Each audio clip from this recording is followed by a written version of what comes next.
La bataille de Badr ou les merveilles de la foi. Premier point, Ibn Ishaq a rapporté que le prophète sallallahu alayhi wa sallam avait conseillé à ses compagnons de préserver la vie des Beni Hashim, qui étaient sortis contre leur gré aux côtés des polythéistes parce qu'ils avaient craint d'être blâmés par leur peuple. Parmi eux, il nomma Al-Abbas ibn Abd al-Muttalib et Abu Bakhtari ibn Hisham. Il ordonna aux musulmans de les épargner et de les capturer. Abu Hudhayfa ibn Utbah se montra alors très surpris et fit ce commentaire. Devrions-nous épargner Al-Abbas et tuer nos pères, nos enfants, nos frères et les membres de nos clans? Par Dieu, si je le vois, je le frapperai sûrement avec mon épée. Lorsque ces paroles furent rapportées au messager de Dieu sallallahu alayhi wa sallam, il dit à Omar ibn al-Khattab: Ô Abu Hafs, est-il juste que le visage de l'oncle du messager de Dieu soit frappé par l'épée? Omar dit alors: Ô envoyé de Dieu, laisse-moi trancher sa tête, en parlant d'Abu Hudhayfa, car, par Dieu, il est devenu hypocrite. Abu Hudhayfa ibn Utbah dit plus tard qu'il avait eu alors extrêmement peur et qu'il avait senti que seul le martyr pouvait lui faire expier sa faute. Il fut effectivement tué par la suite lors de la bataille d'Al-Yamama. La bataille d'Al-Yamama où les musulmans firent face à l'armée de Musaylama le menteur, lequel fut tué par Wahshi. Second point, Abu al-Bakhtari ibn Hisham avait toujours fait de son mieux pour retenir son peuple contre les musulmans et les empêcher de commettre tout acte inconsidéré à l'encontre du prophète, sallallahu alayhi wa sallam, alors que ce dernier se trouvait encore à la Mecque. Il n'avait jamais causé de tort au messager de Dieu, sallallahu alayhi wa sallam. Il avait en outre fait partie des gens qui avaient essayé de mettre terme au blocus décrété à l'encontre des Beni Hashim et des Beni Abd al-Muttalib quelques années plus tôt. Cependant, Abu al-Bakhtari fut quand même tué. En effet, Al-Mujaddar ibn Ziyad al-Balawi le rencontra alors qu'il était avec un ami quraïchite, combattant à ses côtés. Al-Mujaddar lui dit: Ô Abu Bakhtari, l'envoyé de Dieu nous a interdit de te tuer. Abu al-Bakhtari demanda: Et mon compagnon? Al-Mujaddar répondit: Par Dieu, nous ne pouvons l'épargner. Et Abu al-Bakhtari de dire: Par Dieu, nous mourrons alors ensemble. Al-Mujaddar fut alors contraint de le tuer. Troisième point, Abdurrahman ibn Auf et Umayya ibn Khalaf avaient été de grands amis durant l'ère pré-islamique. Lorsque la bataille de Badr prit fin, Abdurrahman vit Umayya et son fils Ali parmi les captifs. Umayya lui dit: Ne voudrais-tu pas nous faire, moi et mon fils, prisonniers? Nous valons mieux que les cuirasses que tu portes. Je n'ai jamais vu un jour comme celui-ci. Si tu nous prends comme prisonniers, notre rançon sera des chamelles qui donnent beaucoup de lait. Abdurrahman ibn Auf jeta les cuirasses et les emmena.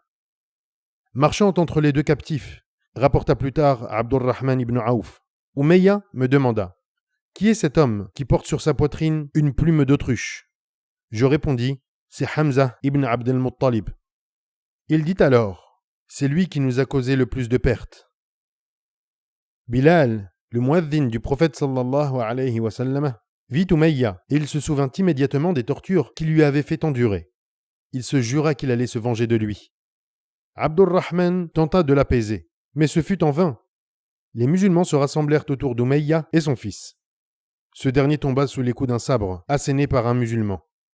À ce moment, Abdurrahman exhorta son ancien ami polythéiste à se sauver, mais ce dernier fut frappé de différents côtés et mourut. À la suite de cet événement, Abdurrahman avait l'habitude de dire: Que Dieu fasse miséricorde à Bilal, car ayant perdu mes cuirasses, il me fit perdre aussi mes deux prisonniers. Dans Zad al-Ma'ad, Ibn al-Qayyim a rapporté que Abdurrahman ibn Auf a fait asseoir Umayya ibn Khalaf pour le couvrir de tout son corps. Mais les musulmans purent l'atteindre mortellement, et même Abdurrahman ibn Auf fut blessé au pied. À savoir qu'on ne trouve pas dans ce paragraphe dans l'édition de Dar al-Wafa'. Par contre, on trouve un autre paragraphe qui ne figure pas dans la présente édition. Il s'agit de ce qui suit. Al-Bukhari rapporte d'après Abdurrahman ibn Auf: J'avais écrit à Umayya ibn Khalaf une lettre dans laquelle je lui demandais de veiller sur les miens qui étaient à la Mecque, tandis que je veillerais sur les siens qui étaient à Médine. Comme j'avais signé Abd ar-Rahman, il me répondit: Je ne connais point d'Ar-Rahman. Écris-moi avec le nom que tu avais avant d'être musulman. Alors je lui écrivis de nouveau en signant Abdu Amr. Le jour de la bataille de Badr, j'étais parti pour cacher Umayya pendant que tout le monde dormait. Quand Bilal, l'ayant aperçu, nous suivit et, arrivé auprès du lieu de réunion des Ansar, il leur dit « Umayya ibn Khalaf s'enfuit, et moi je ne réchapperai pas si Umayya s'échappe. » Aussitôt un groupe d'Ansar s'élança avec lui sur nos traces. Comme je craignais d'être atteint par eux, je laissai en arrière le fils d'Umayya pour occuper leur attention. Mais ils le tuèrent et, non contents de cela, ils continuèrent leur poursuite. Umayya était un homme corpulent, aussi fûmes-nous atteints, et je dis alors à Umayya de se mettre à genoux. Quand il fut dans cette posture, je me précipitai sur lui pour le couvrir de ma personne et le protéger. Mais on réussit à le tuer en le frappant à coups de sabre par-dessus moi à travers les intervalles laissés libres. Et l'un des meurtriers m'atteignit d'un coup de sabre au pied. Et Abdurrahman ibn Auf nous montrait la cicatrice de cette blessure sur le haut de son pied. Quatrième point, Omar ibn al-Khattab n'épargna la vie d'aucun polythéiste, même pas celle de son oncle maternel, Al-As ibn Hisham ibn al-Mughira. Cinquième point, Abu Bakr cria à l'adresse de son fils Abdurrahman, alors encore polythéiste et combattant contre les musulmans. « Où sont mes biens, mauvais fils ?» Ce dernier répondit par un vers. Seul reste une arme et un cheval grand, d'un pas large et doux, et un sabre tranchant pour tuer les vieux égarés.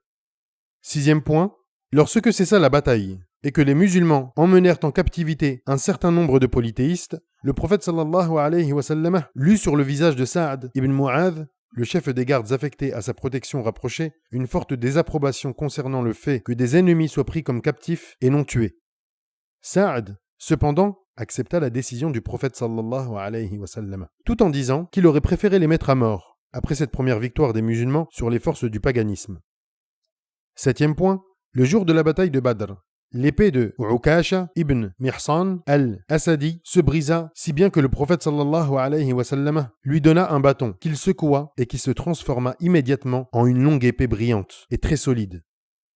Ukasha utilisa cette même arme qu'on appelait Al-Aoun, l'aide, lors des batailles qui suivirent, jusqu'à sa mort pendant les guerres d'apostasie sous le califat d'Abu Bakr. Huitième point, lorsque cessèrent les combats, Mus'ab ibn Umayr al-Abdari vit son frère, Abu Aziz ibn Umayr, alors encore polythéiste et conduit par un Ansarite. Mus'ab recommanda à ce dernier de bien le tenir attaché, car sa mère était suffisamment riche pour payer sa rançon. Abu Aziz dit « Est-ce ainsi que tu recommandes que l'on me traite ?» Mais Mus'ab répondit « Il est l'Ansarite, mon frère plus que toi. » Neuvième point, quand le prophète sallallahu alayhi wa sallam ordonna de jeter les dépouilles des polythéistes dans un des puits de Badr, Abu Hudhayfa ibn Utba regarda tristement la dépouille de son père qui avait combattu aux côtés des polythéistes. Le prophète sallallahu alayhi wa sallam remarqua son affliction et lui en demanda la raison.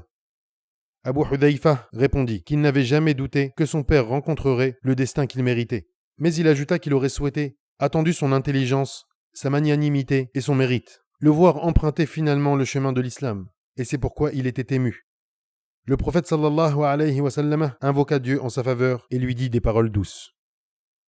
La vidéo est maintenant terminée. Si son contenu vous a plu, je vous invite à vous abonner à ma chaîne et à activer la petite cloche des notifications pour que les nouveautés vous parviennent. Que la paix soit sur vous.